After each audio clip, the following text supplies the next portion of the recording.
about Regina and her recent drug test. This is not me diagnosing Regina or dragging her.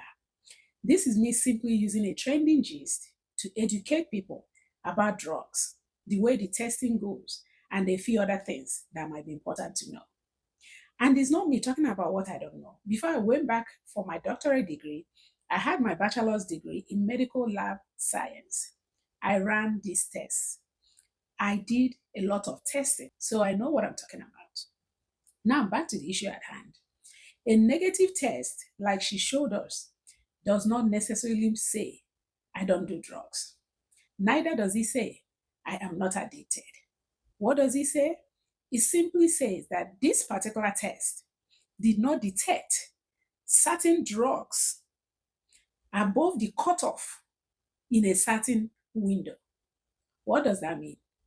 We will break it down in details. A lot of people are treating hard drugs as a special category. No, in medicine, there's no such thing. It's a social slang. What matters is what drug, how much of it, how often are you taking it? What does it do to your brain? What does it do to your body? What does it do to your life? That is simply what matters. So the issue of hard drugs versus non-hard drugs doesn't really make much sense medically. So let's zero in and focus on the ecstasy and molly, which were mentioned. Okay? Ecstasy and molly are basically the same thing. Ecstasy you will find maybe in a crystal, in a powder form. Molly will be in a tablet form. And they are called methylene dioxymethamphetamine. God will help me not to bite my tongue. But that's the medical term for it. But it's commonly called molly and ecstasy on the streets. It's a psychoactive substance that have stimulant effect and the hallucinogen-like effect. What does that mean? That means it kind of can speed up your brain and yet makes you to be uncoordinated, makes you to feel intense emotions, makes you to feel good at the same time. Let me use a different example so you can understand it. Some of you might say, if it's a stimulant, why are people always, woozy, happy, dull, life is good, they can dance for hours? Think of it like your phone. When you have too many apps open, you're using this, that, and your phone is glitching, is stopping, is not coordinated, is not working because inside the processor is overworking, is doing too many things at the same time, is sped up, is heated up, yet the phone is not acting well. That's one example. Another example, you can also think of it as your generator. It kind of powers the house really quickly and really intensely, but by the time the generator stops, it's complete darkness. Basically, it will take you really high. It will make you feel all manners of stuff. Emotions can be intense. It makes you feel things differently, see life differently, look at things differently. It affects your brain, it affects your body, it affects your life, it affects everything. But when that drug wears off, you crash. You begin to feel anxious. You can even feel depressed. It's reality all over again. And you feel down till you take another hit. So that is how come people get addicted. They want that feeling. They want that euphoria, that intense happiness. Because yes, you'll be happy, but the happiness is not real. It's kind of your brain is being forced to release happiness. It releases it too much, too fast, and then it crashes because whatever you do, you're going to pay for it later. Mind you, it's just like you borrowing money to live a lavish life. You're, spending, going here, going there, doing all these things. But eventually your bank account is empty. And even if you make a little money, you're using it to pay back. So do you see how eventually it messes you up? I don't know if I'm making sense. Let me know if I'm making sense. Because I want to explain this thing to where everybody will understand. This is what these drugs do to you. So that's how you can see somebody, they're not coordinated. They're saying this, they're saying that. They're not acting right. Yeah, they're extremely happy. They're extremely stimulated. They're extremely wired up. Their brain is firing over time. But yet they're woozy. And this molly and ecstasy can do both. What is happening in your brain may not be what is showing in your body. Your brain is overfiring, but you may be like, life is good. You're feeling this euphoria. You're feeling like, oh, you're heavenly. Now, in United States, Molly and ecstasy is Schedule 1. It's considered Schedule 1. What does that mean? It means doctors are not allowed to prescribe it. If you do, they will take your license. Okay? Trust me, I know. Doctors are not allowed to give it to people. People cannot buy it legally. Is it in United States? Yes, it is. But you will find it under controlled environment. That's the only place you can find it. It's not available to general public. It's not available to doctors. They consider it no use medically. See what people are taking to address the insinuation that you're not doing drugs, you're only doing Molly and ecstasy. It's just like you saying, I don't take alcohol, I just drink beer. Or I don't take alcohol, I just take wine. It's the same thing. Psychoactive drug is psychoactive drugs. Mind you, I love Regina. I'm not coming for her, but I think knowledge is important for people to have. After you now have it, what you do with it is up to you. So nobody is deceived. And the deceit on oneself is even worse than deceit to others. Now, Regina is on the right path. For the fact that she's thinking, I need to clear my name is wonderful. For the fact that she's going in that direction is wonderful. All I'm trying to say is that that one test is not enough to say, hey, Regina is okay. I need her to understand that is a continuous lifestyle. Being clean is something you do every single day. The power of addiction is not something you go in 1, 2 days, 3 days, 1 week, 2, 3 weeks, and you say you're clean. You'll be deceiving yourself. And I don't want that for anybody because I'm using these to talk to anybody who is dealing with drug addiction. Can you schedule a test and come out clean? Yes, it depends on the last time you used it. What kind of test? What kind of sample? Is it urine? Is it blood? Is it hair? What is the dose? What panel was ordered?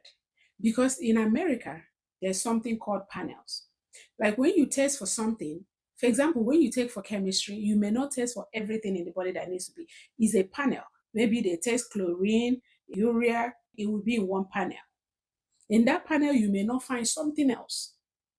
So it depends on the panel of drugs that we're taking. There are drug tests that does not include all drugs. It might include heroin, it might include coke, but it may not include some other drugs, and vice versa. So it depends on all these things. There are some that can detect something in just a few days. For example, when you test urine, you may detect maybe 1 to 3 days. Of course, I'm not being exact. When you test blood, it might detect maybe a few days, or even, I think, drug few days, urine maybe 2 to 5 days. But when you take hair, you might be looking into months. So that somebody just scheduled a drug test, you can definitely come out negative. You just have to play your cards right. Just know what not to take at what time and when to do the drug test.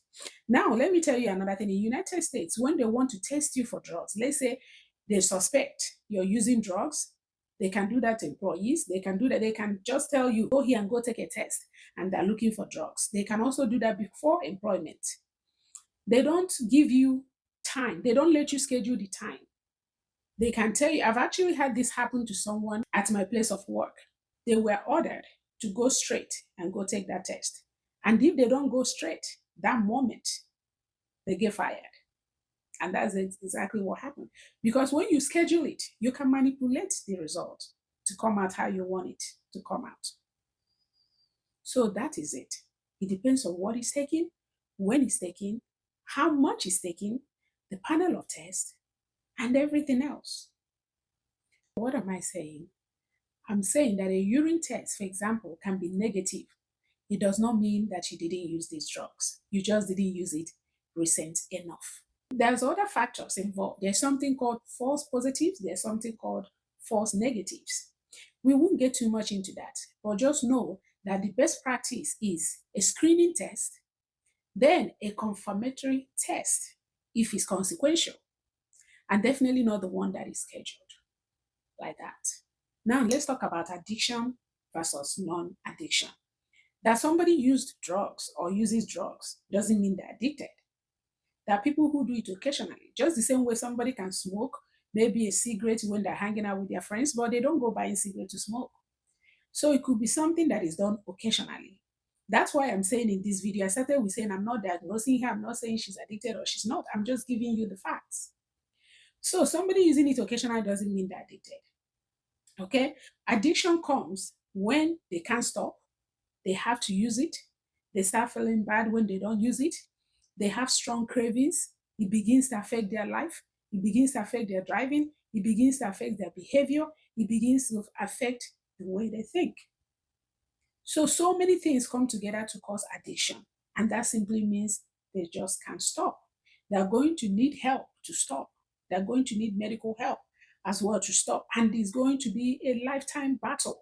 I can give you examples upon examples of many stars in America that have gone to meet their maker that died because of drug overdose. These are powerful people, billionaires, millionaires. They simply can't stop till it took their life. And these people have access to all medical help that they can need. Addiction is very powerful. It's a lifetime battle most of the time, except by the grace of God. There are people who come out of it all the time. You just have to put in the work. And there are people who keep relapsing, relapsing, going back, going back. And there are people who, after a while, they get it right. It can be anything. But what I'm trying to say is, it's not a casual thing. Sobriety is a daily business. You have to be intentional. You have to work on it because it's not easy. Once addicted, it's not easy. I'm sure you probably know other Nigerian actresses, actors that are addicted. You can see what it's doing to them. Do you think they like it? They don't like it. Sometimes they want to stop, but they can't. They can't. And they're not willing to do what it takes to stop because it takes real work to beat addiction. So again, in a nutshell, using does not always mean addicted. Somebody can do something, take that you drink alcohol doesn't mean you're addicted to alcohol. There are people who drink occasionally, they go to a party, they drink, but then there are people that have to drink every day or they start shaking. They can't help it. So now we've cleared about addiction versus non-addiction. Another thing I need to clarify is addiction versus dependence. There are people who take medication every day of their life, and that medication helps them to function. They're dependent on it, but it doesn't cause harm.